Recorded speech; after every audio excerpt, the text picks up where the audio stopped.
बाबासाहेबांनी हजारो लोकांसमोर एका प्राचीन हिंदू ग्रंथाची होळी केली आणि तो ग्रंथ होता मनुस्मृती. आज जवळपास 100 वर्षांनंतरही हा प्रश्न वारंवार विचारला जातो. सोशल मीडियावर यावर खूप साऱ्या चर्चा होताना दिसतात की मनुस्मृती खरंच जाळण्यालायक होती का, की या ग्रंथाला आपण चुकीच्या पद्धतीने समजून घेतलंय.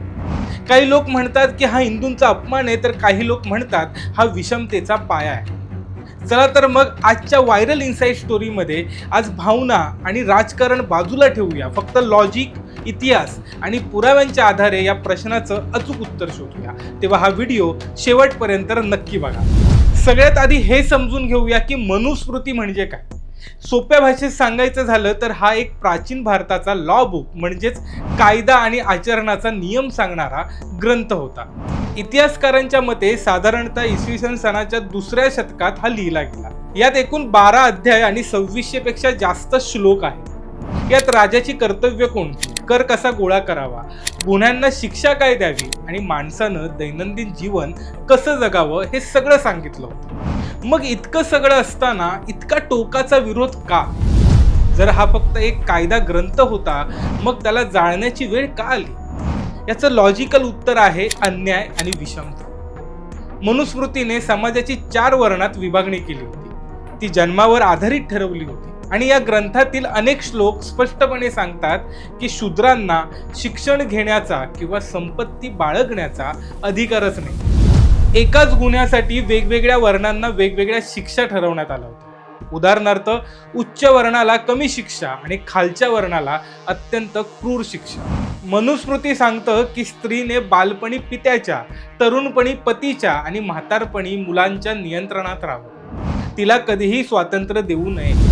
विचार करा, जो ग्रंथ समाजातील एका मोठ्या वर्गाला आणि 50% लोकसंख्या असलेल्या स्त्रियांना माणसासारखी वागणूक नाकारतो, तो ग्रंथ लोकशाहीत कसा स्वीकारला जाऊ शकतो?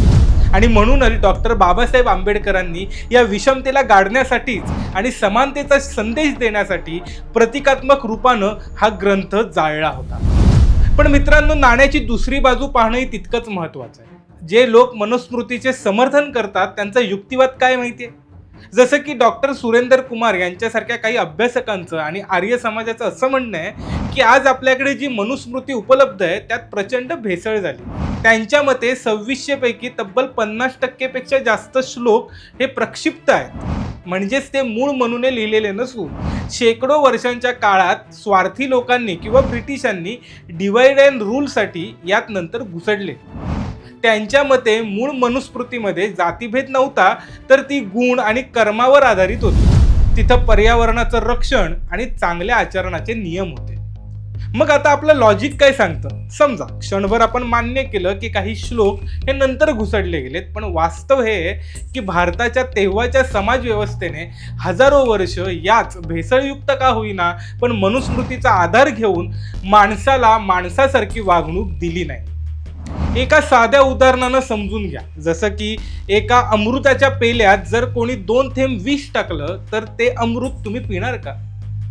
तुम्ही असं म्हणत असाल की नाही, बाकीचं अमृत तर चांगलं आहे ना, फक्त तेवढे 2 थेंबच विष आहे. तर नाही, मनुस्मृतीचंही तसंच आहे. त्यात जरी काही चांगल्या गोष्टी असल्या तरी त्यातील विषमतेचे विष इतकं भयंकर आहे की ते संपूर्ण ग्रंथाला नाकारण्यालायकच बनवते. आज मनुस्मृती कागदावर जाळण्याची गरज आहे का? तर माझं उत्तर आहे नाही. कारण आज आपल्याला पुस्तक जाळायची नाहीये, तर त्यातील विषमतावादी विचार आपल्या डोक्यातून जाळायचा. कारण आजचा भारत कोणत्याही स्मृतीवर चालत नाही, तर तो चालतो डॉक्टर आंबेडकरांनी लिहिलेल्या भारतीय संविधानावर. कारण संविधानानंच आपल्याला स्वातंत्र्य, समता आणि बंधुता ही मूल्य शिकवली. मित्रांनो, मनुस्मृतीचा इतिहास आणि त्यातील फॅक्ट समजून घेतल्यानंतर तुम्हाला काय वाटतं? मनुस्मृती खरंच जाळली पाहिजे की नाही? तुमचं मत कमेंटमध्ये नक्कीच सांगा. आपण तिथेही चर्चा करू आणि पुढील विषय कोणता असावा हे देखील कमेंटमध्ये मेन्शन करा.